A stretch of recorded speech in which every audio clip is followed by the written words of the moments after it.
ምስኪንዬ ከቤቷ ተነስታ ጠፍታለች። እንግዲህ እኮ ነው ችግሩ። አሚም እያለቀሰ ነበር። ድንገት ከቤቷ ሄዶ ሲያጣት በጣም ነው የተረበሸው ማለት ነው። ምስኪንዬ።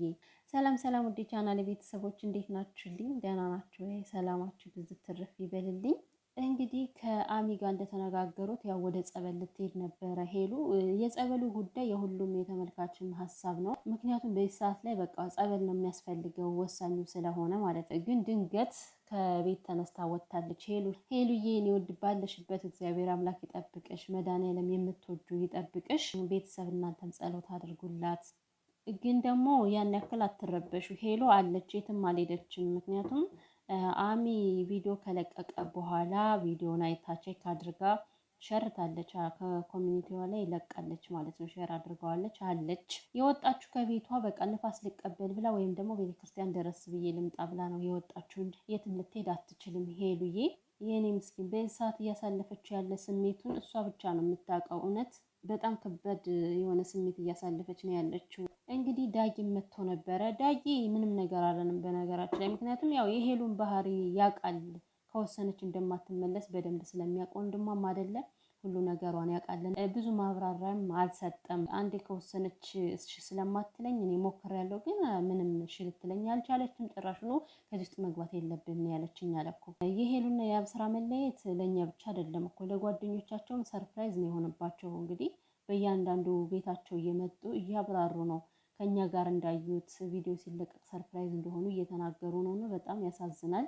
እኛ ተመልካች ሲያስብ የነበረው እኮ እነዚህ ልጆች መጥፋታቸው፣ ሲቀጥል ደግሞ ባለፈው ራሱ አሚ የቀለበቱን ጉዳይ እኛ ነው የምናዘጋጀው ከዚህ በኋላ ሁሉንም ፕሮግራም እያለ ነበረና ብቻ የሆነ ሀሳብ ነበረን አይደል? የጠበቅነው ነገር ግን ወሽመጥ የሚቆርጥ ነበረ ማለት የመጣልን ሀሳብ። ቀለበት በሚጠበቅበት ሰዓት ተለያየን ማለት በጣም አስደንጋጭ ዜና ነው በሰዓቱ።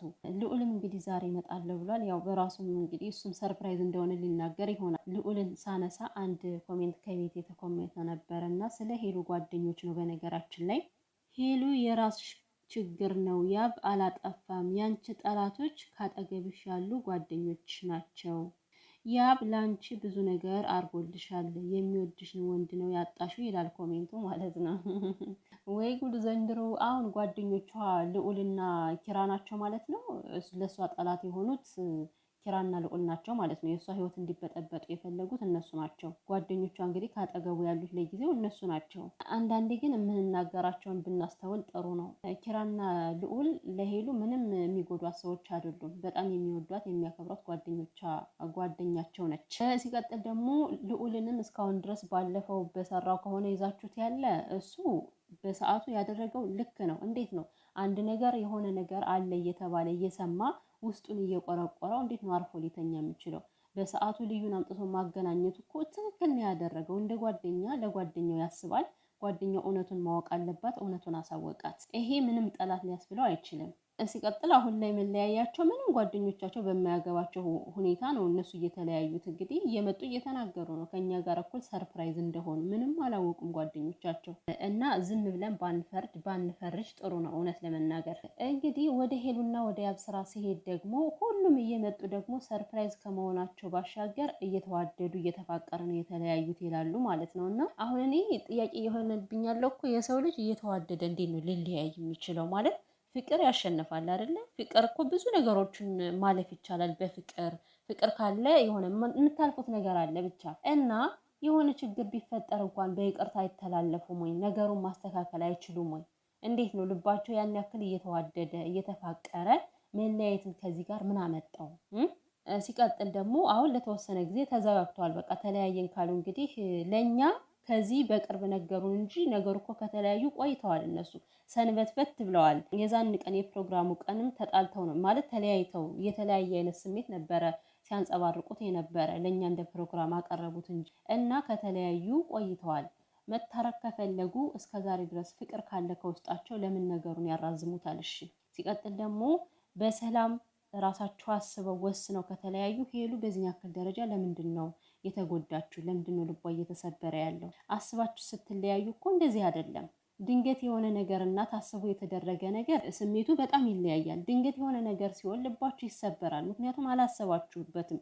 ግን ደግሞ አስባችሁ አቅዳችሁበት ከሆነ ምንም የምትጎዱበት ምክንያት አይኖርም። ነገሮች በጣም ቅብጅር ያሉ ናቸው። ሲቀጥል ደግሞ ሄሉና ያብ መተው ተለያየን ብቻ እንጂ አንድም ፍንጭ የተናገሩት ነገር የለም ለምን እንደተለያዩ። አሁን እዚህ ጋር ቤተሰብ የሚጠብቀው ነገ ሊመለሱ ይችላሉ፣ ይታረቃሉ፣ ወይም ደግሞ ጨርሰው እንደተለያዩ ምንም እየተረዳ ነው ነገር የለም። እና ሁሉንም ነገር በእንጥልጥል አለ አይደል፣ ምንም ባልታወቀ ሁኔታ ድፍን ባለ መልኩ ተለያየን የምትለዋን ቃል ብቻ መተው ተናግረው በዛው ጥፍት አሉ ማለት። መለየት እንደዚህ አይደለም። የሆነ ነገሮች ግልጽ መሆን አለባቸው። ግልጽ የምርም ከልባችሁ ተለያይታችሁ ከሆነ በቃ ምክንያታችሁን ማፈጠርጣችሁ መናገር ነው። ምክንያቱም ከዚህ ቤተሰብ የሚጠብቃችሁ አለ። ሰርጋችሁን ቬሏችሁን እየጠበቀ ባጭር አስቀራችሁት እኮ። እናንተስ ቤተሰብ ምን ታስባላችሁ? የሰው ልጅ በዚህን ያክል ደረጃ የሚዋደድና የሚፋቀር ከሆነ መለየትን ምን አመጣው? ይሄን ያክል ነገር እንደዚህ ለመለያየት ያደረሳቸው ነገርስ ምን ተፈጥሮ በመካከላቸው? ያብስ ቢሆን ያኔ እኮ የፈለገ ነገር ቢሆን በፍጹም በቃ ነገሮችን እንፈታለን እንጂ ምንም አንለያይም፣ የምንጣላበት ምክንያት አይኖርም ብሎ ነበር። ግን ያው ይሄ ቃሉ ጠፍቷል አሁን ላይ። ይኸው በሽምግልና ሲለመን ራሱ ምንም እንደማይስተካከል ነገር ነው ለጓደኞቹ እየነገረ ያለ።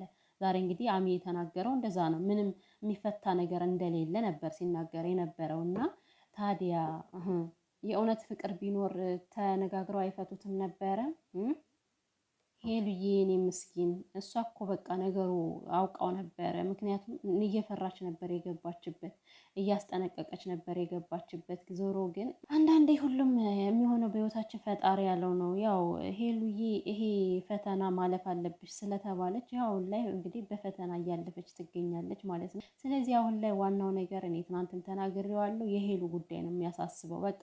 ሌሎቹ ነገሮች በምንም ይሁን በምንም ቀስ ብሎ የሚስተካከሉ ነገሮች ካሉ ይስተካከላሉ። ግን ለመስተካከሉ እኮ ሄሉ ደህና መሆን አለባት፣ በራሷ መቋቋም አለባት፣ ወደ ራሷ መመለስ አለባት። እና ሁሉም ሰው አሁን ትኩረቱ ከሄሉ ላይ ቢሆን ጥሩ ነው። እሷን ወደ ራሷ እንድትመለስ ጠንካራ እንድትሆን እንደ ድሮ ሄሉ የድሮ ሄሉ እንድትመለስ እና ዛሬ እኔ አሁን አሚ ያመጣውን ሀሳብ በጣም ነው የደገፍኩት ማለት ነው። በቃ በዚህ ሰዓት ነው ከጎኗ መሆን ያለባችሁ ጓደኞቿ እነ ልዑል እነ ኪራ። በእርግጥ ሁሉም ሰው ስራ አለባቸው እኮ፣ ግን ከስራችሁ ባሻገር ደግሞ እሷን ብቻዋን እንድትተዋት አንፈልግም እኛ። እና ውድ ቤተሰብ ለማንኛውም ሀሳብ አስተያየት ካላችሁ አስቀምጡልኝ። ይህን ቪዲዮም ላይክ እያደረጋችሁ